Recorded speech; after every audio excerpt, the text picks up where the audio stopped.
Okay, so now we're moving on to our next topic, which is, as indicated in the slide here, militarism, war, and Southeast Asian immigration. And actually, to be more precise, the term Southeast Asian, we're not talking about the entirety of Southeast Asia, like the Philippines, Thailand, so forth. It's actually more specific. It should be more based on what's called Indochina. Okay, so I'm really talking about Indochinese immigration. The reason why Indochina, quote unquote, is somewhat problematic, however, is because it's a colonial sort of construction. Okay, it's a geographical designation based on this colonial imagination. So for now, we'll use Southeast Asian immigration, but I will talk about Indochina soon. Okay, in the next slide actually. But what's going to happen here is, there's this historical backdrop here that's very important, and many of you are aware of this event. It's the Vietnam War. And the United States would become involved in Vietnam and other parts of Southeast Asia, again known as Indochina. And because of our military intervention in this area, it's going to affect a new flow of immigrants coming to the United States. And thus, it's going to change the racial and ethnic complexion of what we call Asian America during the Cold War. Okay. And again, I'm talking about persons from, again, quote, Indochina, unquote. Of course, this includes Vietnamese, but also includes Cambodians, Laotians, and what's called Hmong, Hmong. And in this slide by here, the Hmong are actually pictured down here. I'll talk more about them in a second, but they're, this tribe found in the mountains of Laos. They were very agrarian and actually pre-literate. Okay, they didn't devise, in other words, a system of writing until fairly recently.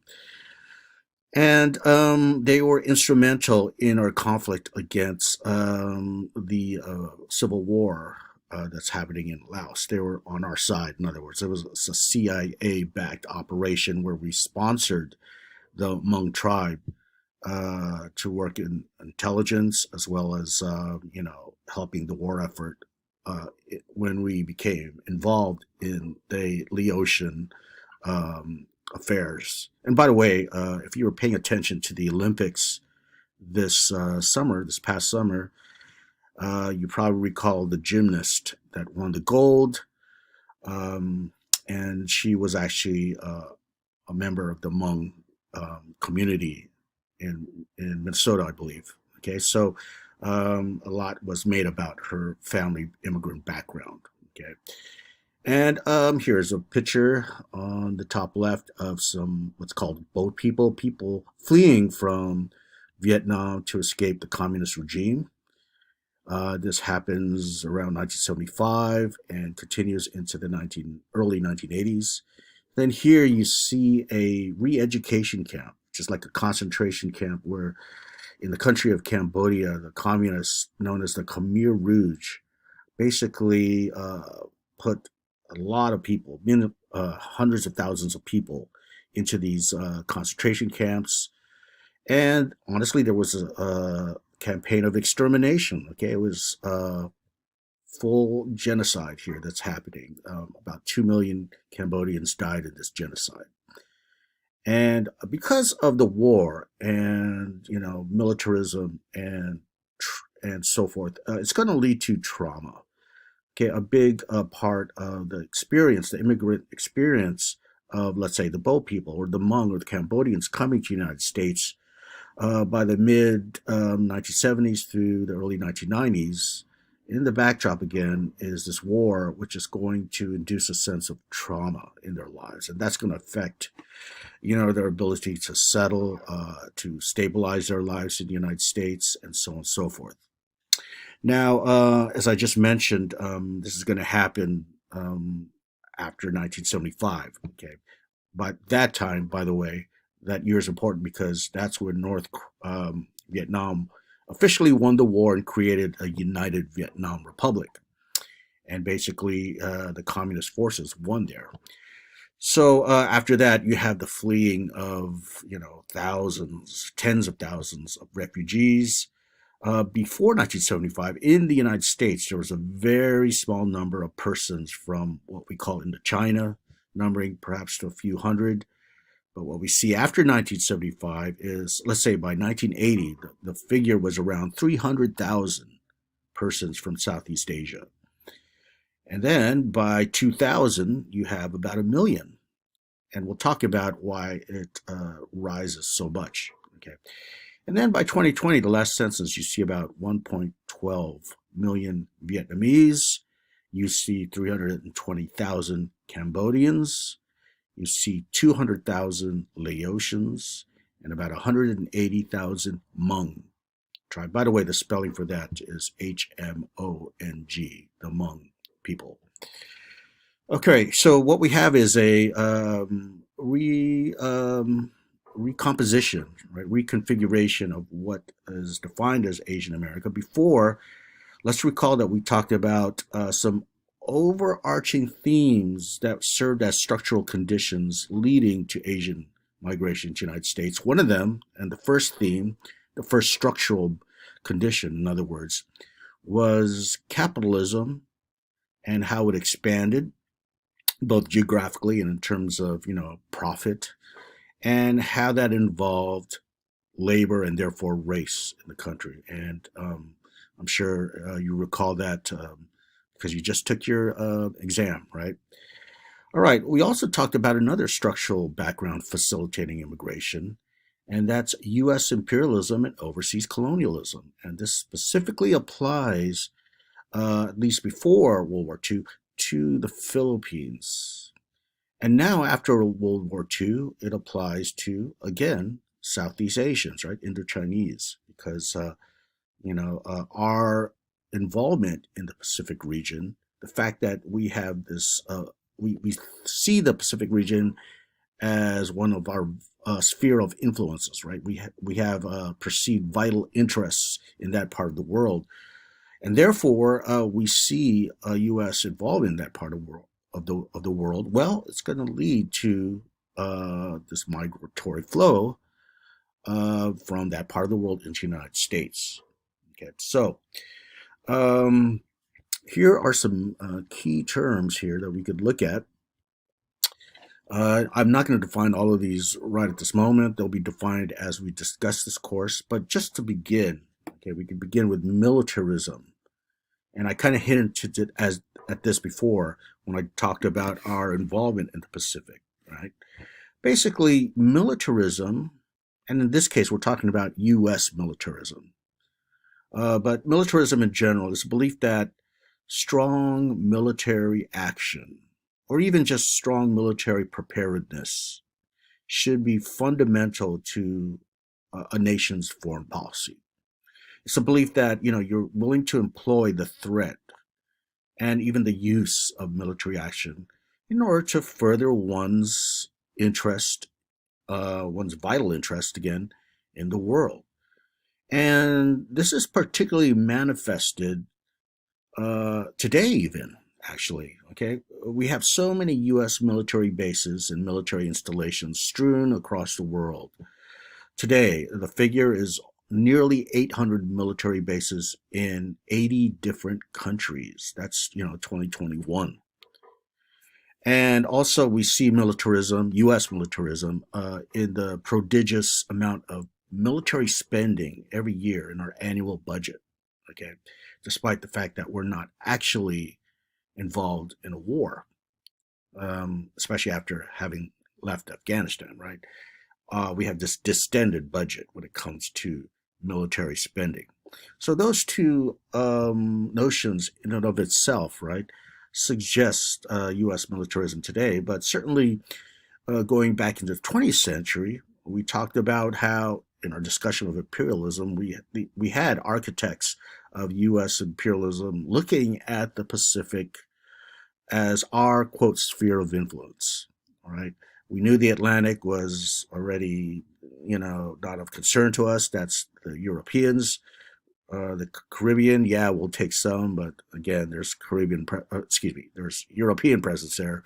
We're going to look at the Pacific as our sphere of influence, and therefore that's going to lead to war.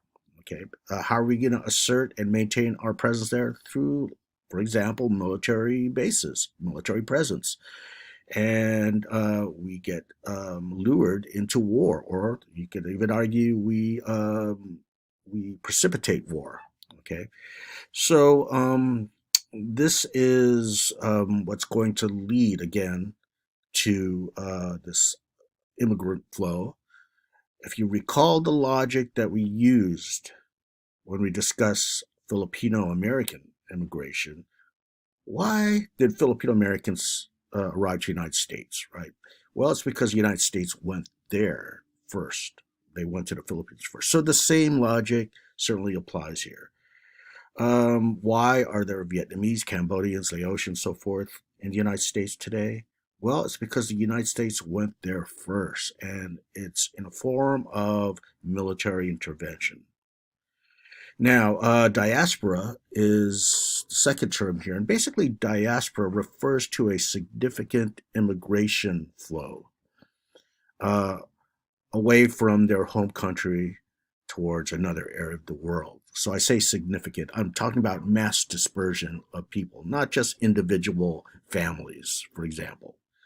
Um, what's an example of this? Well, the Syrian conflict, the Syrian civil war that happened a few years ago, that I'm sure is still happening today in many shapes and form. Well, that led to refugees fleeing Syria and going to all parts of, especially Europe, if you recall. Let's talk about the African diaspora, right? Of African slaves sent to the New World by the 17th century through the 19th century, leading to, in our country, African Americans, right? We could talk about, well, there's what's constantly talked about in the history of Jews is, the Jewish people being part of this diaspora away from their ancestral homeland. But then when you establish the Israeli nation after World War II and the Jews returned to their homeland, you had to kick out the people who were there, and that's the Palestinians, right? You're probably familiar with this conflict, and that resulted in a Palestinian diaspora.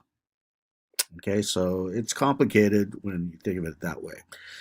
Now, we see the next terms there, refugee versus immigrant. Now, immigrant, the way to think about that is when you think about migrants moving from one place, their place of birth, to a place of settlement, a new host country. And it's based mostly on their own decision making, their own free will. And that's opposed to refugees. Refugees, like I said, usually there's a political or an economic context explaining their migration out of their country. And usually it involves diaspora, right? That is to say, significant population number.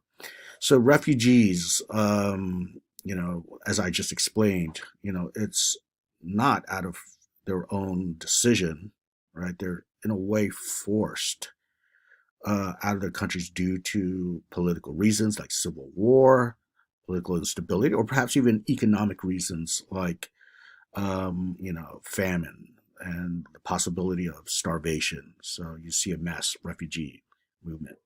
So that's the difference. And it should be obvious to us that what you're going to see with the example of the Indochinese is them as refugees. And this is in stark contrast to the earlier Asian immigrants, not to mention, European immigrants coming here, where, sure, they're mostly recruited by capitalist, you know, American capitalists or Western capitalists going abroad to seek cheap labor. But, ultimately it's a contract. They sign that contract. Contract presupposes your own decision, free will to sign that contract. Well, they're going there based on their own decision making. Now, what you're going to see, as opposed to that instance where the past Chinese, Japanese, and Filipinos went by their own volition, their own free will. The refugees from Vietnam and Cambodia and so forth, they are basically being dislocated by force, okay, by war, by militarism, by genocide, right, in their own native homeland, and so on and so forth. So this is going to be the big difference when it comes to prior immigrants from Asia, but also, immigrants to come, after the Cold War. And refugees, we're going to see how their particular plight and predicament leads to unique situations, not only in terms of their reception in the United States, but also in their settlement patterns and their ability to assimilate, acculturate, and adapt to American culture. Okay, so now we'll move on to the next slide.